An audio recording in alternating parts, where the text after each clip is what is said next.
High dear learners, আশা করি তোমরা সকালে খুব ভালো আছো।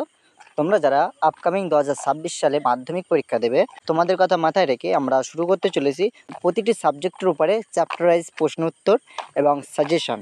সো তোমরা যারা 2026 সালে মাধ্যমিক পরীক্ষা দেবে, অবশ্যই আমাদের চ্যানেলটি সাবস্ক্রাইব করে রেখে দেবে, যাতে করে তোমরা উপকৃত হতে পারো। ওকে, সো আজকে আমরা যে টপিক নিয়ে আলোচনা করব, তোমরা অলরেডি থাম্বনেল থেকে বুঝতে পেরেছো। তো চলো আমরা শুরু করি। স্বপ্ন যদি হয় 100% স্কোর করা, তাহলে এই ক্লাসটি তোমার জন্য। ওকে, সো আমরা এখানে দেখে নেব এই চ্যাপ্টার থেকে 3 নম্বরের যত রকম প্রশ্ন হয়ে থাকে মাধ্যমিক বোর্ডে, বা যে প্রশ্নগুলো খুবই ইম্পর্টেন্ট তোমাদের জন্য, আমি সেই প্রশ্নগুলো এখানে অ্যাড করেছি। সো তোমরা প্রশ্নগুলো একবার দেখে নাও। প্রথম যে আমাদের প্রশ্নটা আছে, অশ্বক্ষুরাকৃতি হ্রদ কীভাবে সৃষ্টি হয়। তারপরে যে প্রশ্নটা ইনপুট করেছি, গ্রাফ রেখার শ্রেণীবিভাগ করো। নাম্বার 3, পলল শঙ্কু ও বদ্বীপের মধ্যে পার্থক্য নির্দেশ করো। নাম্বার 4, রসেমাতানি ও ড্র্যামলিনের মধ্যে পার্থক্য লেখো। নাম্বার 5, হিমাবাহের শ্রেণীবিভাগ করো।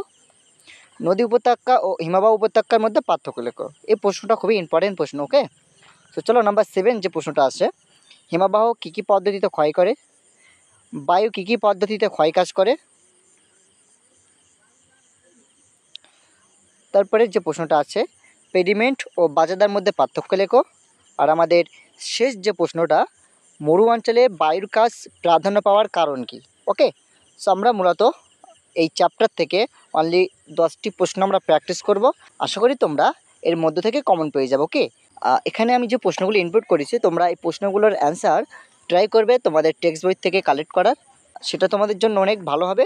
আর যদি তোমাদের মনে হয় যে না দাদা আপনি আমাদের জন্য অ্যান্সার করে দিন, তাহলে অবশ্যই কমেন্ট বক্সে লিখবে, তাহলে আমি তোমাদের জন্য অ্যান্সারগুলো প্রোভাইড করে দেবো। ওকে, ততক্ষণে তোমরা ভালো থেকো, সুস্থ থাকো। আর তোমরা আমাদের চ্যানেল নতুন হয়ে থাকলে আমাদের চ্যানেলটি সাবস্ক্রাইব করে রেখে দিও।